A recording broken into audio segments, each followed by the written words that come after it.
What's happening, guys? This is James Blum with MMOHuts.com with a quick weekly recap for MMO news and announcements for the week ending December 2nd, 2013. And our first bit of news this past week has to do with Smite, and the news is that Hi-Rez Studios announced the official launch date for the game in both Europe and North America to be Tuesday, March 25th, 2014. The game has been in beta for a good part of a year, and as the game stands now, it has over 2.5 million registered players, and that number isn't really slowing down. On top of the launch announcement, Hi-Rez is also putting on a $100,000 celebration tournament just a few days after the launch date that is set in front of a live audience in Atlanta, Georgia. This tournament will feature the top 4 qualifying teams for both Europe and North America. And just in case you're wondering, all player progression in the game will carry over to launch. Plus, players who reach level 30 in beta prior to launch unlock a unique skin for Emir. And you've got plenty of time till launch, so why not? On a slightly similar note, Infinite Crisis introduces a pretty interesting new champion, Mecha Wonder Woman.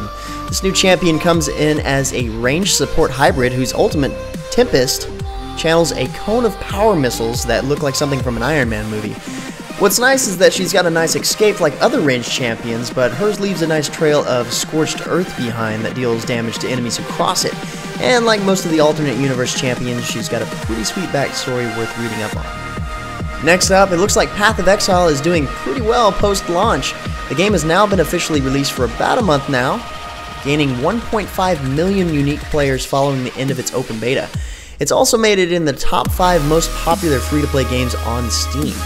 But other than those accolades, the latest update went live last week that includes several new unique items, vendor recipes, more in-game achievements, along with new microtransactions and supporter packs.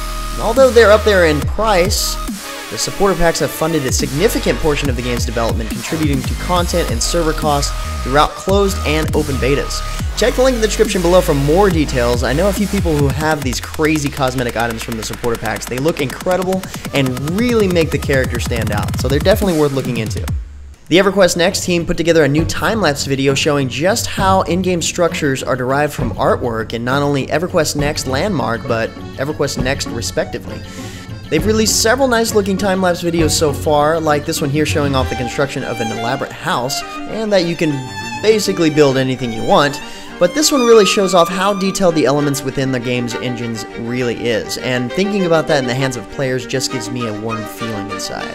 Definitely check out the other EQ Next Landmark videos if you haven't already, so you too can get excited for the alpha and beta coming in February and March of the new year. Lineage 2 is prepping for the launch of its latest expansion, Valiance, later next week.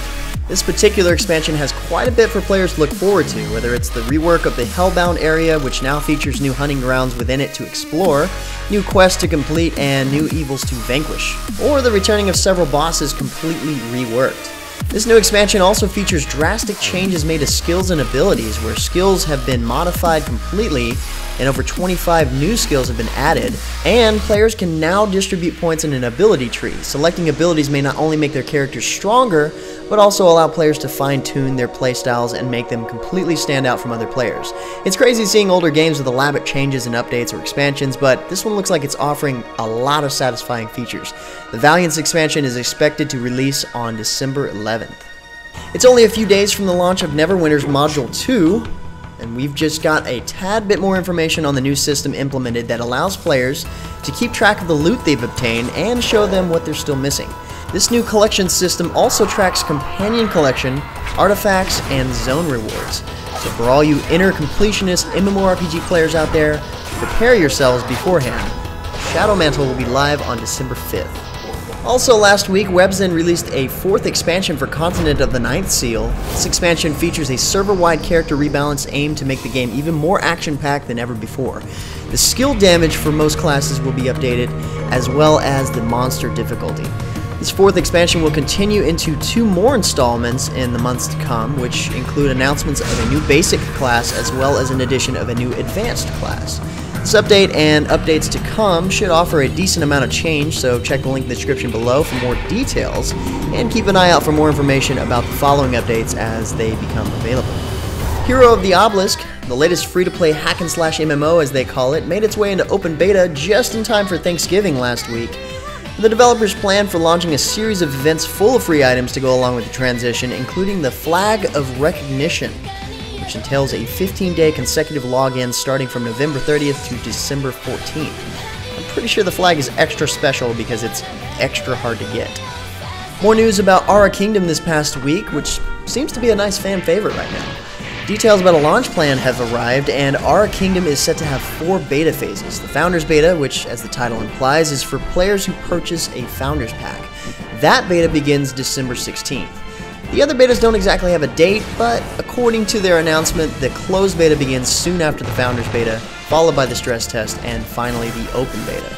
Closed beta testers will have to get their hands on a key to play, while the stress test and obviously the open beta test can be accessed by anyone.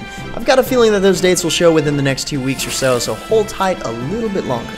And speaking of dates and betas, our last bit of news for this week is that the early access to Star Wars The Old Republic Galactic Starfighter expansion is now live as of today for those of you who subscribe.